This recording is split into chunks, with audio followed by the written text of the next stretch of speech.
Where do we even start? England just got absolutely embarrassed by Hungary 4-0 at home.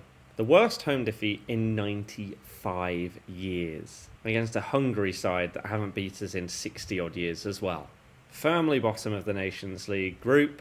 We're going to get relegated down to the next division, which means the next time Nations League rolls around, we're going to have no chance of getting into the finals. Which I know people don't care about the competition as much as the others, but it's still an international trophy that we could win. And you can't even say that we've been putting out ridiculously weak teams either, and yet we're getting battered. So my question is this the final straw? Is Southgate actually going to go? Or do these games simply not matter enough? After having recently signed his contract, is everything just going to be fine and we'll go into the World Cup with him in charge, even though his tactics just seem non-existent? I'm very interested into what you guys think of the situation, because we previously did a video talking about, is Southgate still the one? And that was after the first Hungary loss. Since then, we have failed to score a single goal other than a penalty, and we've just been dreadful in all the games, and as I say, sit bottom of the group. So for those of you that may not have watched today, you're lucky, basically. Shambles from the beginning to the very end. We conceded early doors, going 1-0 down. Arguably Ramsdale could have done better, arguably the defending could have been better for the initial attempt and whip in, but oh my goodness, it was just awful. We basically seem to have no creativity, and the few chances that we did have were poorly taken, or there was a good opportunity but someone decided to pass or take a touch instead of shoot. Maybe they passed it to the wrong player. Kane at one point broke and had options either side, played it to his left, and it was just too heavy, and it kind of summed up the game, really. They scored 4 goals from 5 attempts on target, and I mean, one of their goals was an absolute banger, by the way. But man, it's hard to really talk that much about what happened, other than just it was awful, absolutely awful. And if you've watched England over the last few games, then you don't need to have watched this game to know exactly how we played.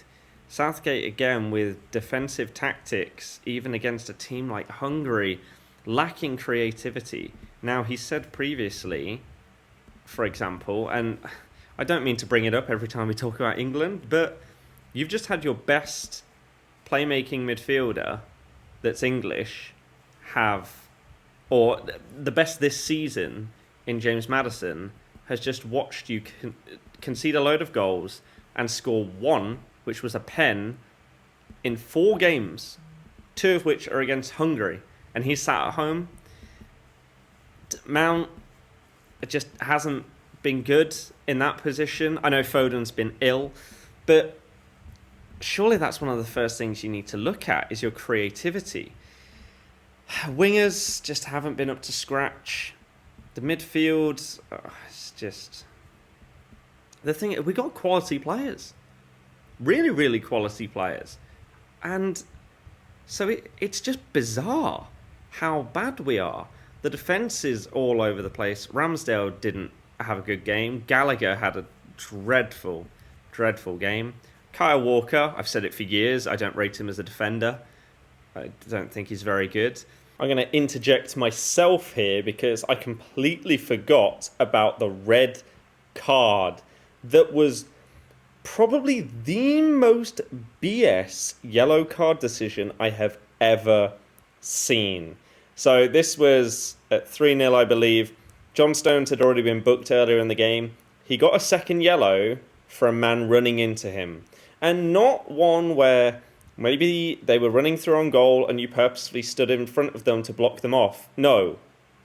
The ball was like at the side of the pitch. The guy tried to run round John Stones, ran into his shoulder when Stones was looking the other way. Oh my... And he got a second yellow for it and got sent off. One of the worst refereeing decisions I have ever seen in my life. Let's get back to it. But then the cherry on the cake today. 3-0 down, the crowd booing, brings on Harry Maguire to chants of, "You don't know what you're doing." Harry Maguire then proceeds, about 2 or 3 minutes later, to sit about 15 yards behind anyone else in the defence, keep the guy onside, and then just stand there like a statue as the ball is passed past him. Walker's trying his best to get back, but he was playing him offside, so were the other defenders. It was just, I don't know what he was doing. And the fact that he was brought on when 3-0 down for Saka, it's just, it has to be a troll at this point, right? It has to be a troll. And it's not to single out Maguire, but he's been awful all season.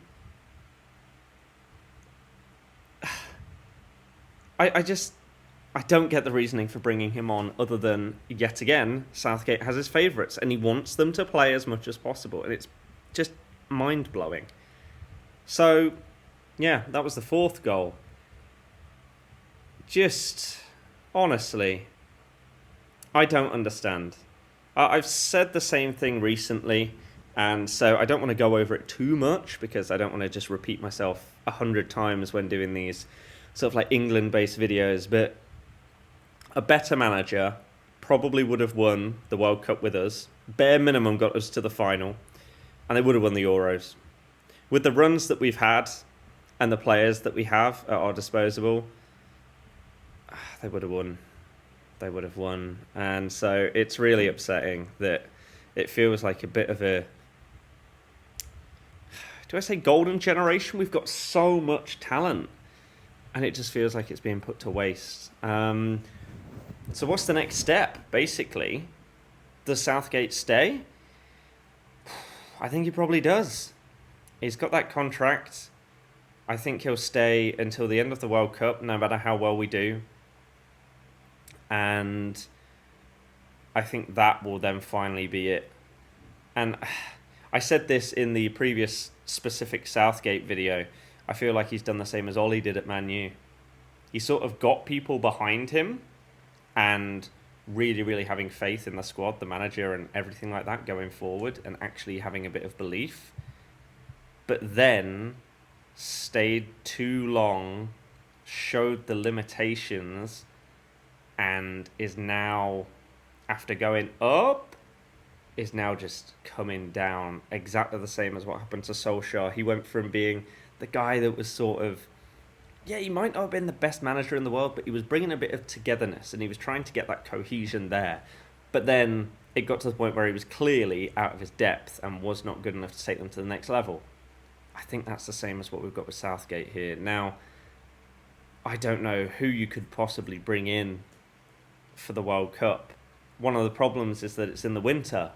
Otherwise, it'd probably be easier to get someone that may even be at a club right now, but you could just snatch them for a summer tournament. Like, let's say, Mourinho at Roma, right? But to do that in the middle of a club season, I'm not sure that's going to be possible. So, do we have to go for someone that's out of management right now? Zizou? What do we do? Are the players the problem? Is it the manager? Is it a mixture of both? Do you think that some people have missed out on this squad that should have been in it? For example, Maddison and other players like that? Or do you think we've got the squad, but the tactics and systems and everything are just too regressive and boring and slow? Like, we have some good talent in this squad that can ping little 1-2s, triangle passes, and play some beautiful football. But everything's just slow and sideways and backwards. So, man, it's just, I don't even know what the word is to describe tonight's performance. Disheartening is one. It's just discouraging. A load of things. It's just, it's not good enough. It's not good enough. Now, I know some people will come back and say, oh, they glorified friendlies. It's only the Nations League. It may only be the Nations League. It's our worst defeat in nearly 100 years at home. And it's against Hungary. And we're putting out some of our best players. It's not like the Italian team that we drew to the other day. They put out a second team and we still couldn't beat them. England just give me a headache. And it's so frustrating. Attempting to get behind the team right now when clearly something just isn't clicking. So let me know your thoughts on the absolute mess that was tonight's game, and I'll see you guys tomorrow for a more upbeat video. Goodbye.